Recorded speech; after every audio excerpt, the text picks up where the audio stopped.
जी। तो हम बात कर रहे थे कि ब्रीदिंग में जब हम ब्रीद आउट करते हैं, सांस बाहर निकालते हैं, तो उसमें से निकलती है कार्बन डाइऑक्साइड, थोड़ी सी हीट और वाटर वेपर।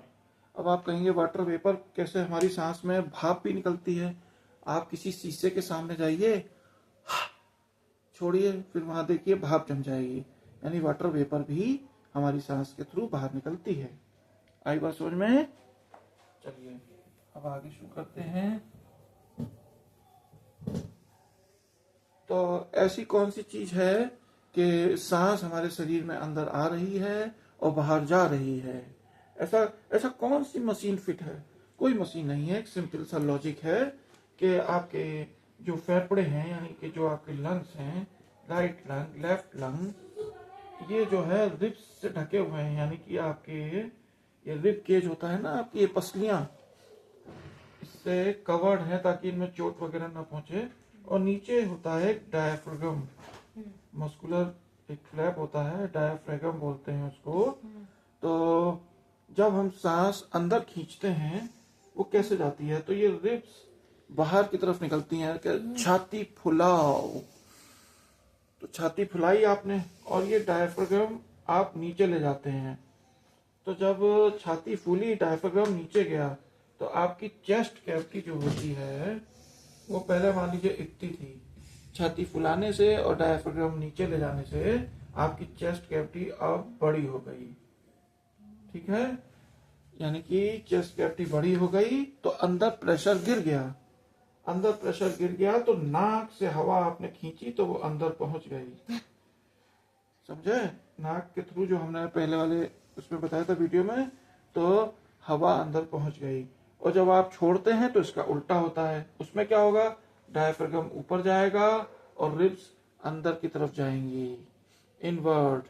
तो ये चेस्ट कैविटी क्या है, जैसे इतनी थी तो ये छोटी हो जाएगी। तो अब प्रेशर अंदर बढ़ गया। जब प्रेशर अंदर बढ़ जाता है तो वो नाक से हवा बाहर निकल जाती है। हवा हमेशा चलती है towards low pressure, high pressure से लो प्रेशर की तरफ। तो जब आपने छाती फुलाई, डायफ्रागम नीचे गया, तो अंदर का प्रेशर गिर गया, तो हाई प्रेशर से अंदर हवा घुसी। हाई प्रेशर से चलती है लो प्रेशर। और जब आप ब्रीथ आउट करते हैं तो बिल्कुल इसका अपोजिट होता है। आपके पास में आई प्यारे बच्चों? अब हम चैप्टर को आगे बढ़ाते हैं।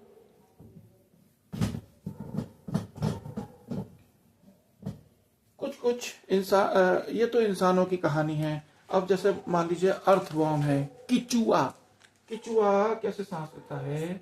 वो अपनी स्किन से सांस लेता है। उसकी मॉइस्ट स्किन होती है, उसमें बहुत सारी खून की नलियां होती हैं, उससे वो सांस लेता है।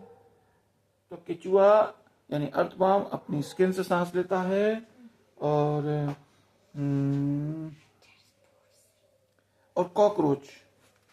कॉकरोच, उनमें, इन सब जानवरों में नाक का कोई झंझट ही नहीं है, नाक से कोई सांस नहीं खींच रहा।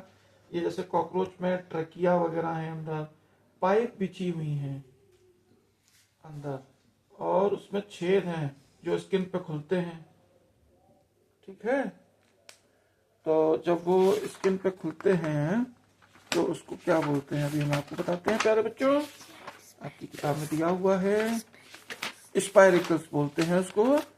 हाँ, तो ये जाल बिछा हुआ है ट्रकिया और स्पाइरिकल्स का। है, ये है आपके स्पाइरिकल्स, छेद, और ये है अंदर पाइप पड़ी हुई है ट्रकिया। उसके शरीर में, काकरोच के शरीर में इन स्पाइरिकल्स से सांस का आदान प्रदान हो रहा है। और आप मछली तो जानते हैं, मछली जन्म की कहानी है, ये तो सारी दुनिया जानती है। इसमें नया क्या है? तो अब हम बताते हैं कि मछली ने, ये हम बनाएंगे एक प्यारी सी मछली। मछली ने मुंह से सांस अंदर खींची, यानी कि जो पानी में ऑक्सीजन थी वो मछली ने पानी अंदर खींचा। और यहाँ होते हैं गिल्स, यहाँ पे ब्लड कैपिलरीज होती हैं, खून की नलियां होती हैं, ब्लड कैपिलरीज। तो जब ये ऑक्सीजन रिच पानी इस पर से निकलता है, गिल्स पर से, तो ये ऑक्सीजन अंदर खींच लेती हैं। समझ गए? क्योंकि यहाँ पे है कैपिलरीज। तो ये मछली की कहानी है।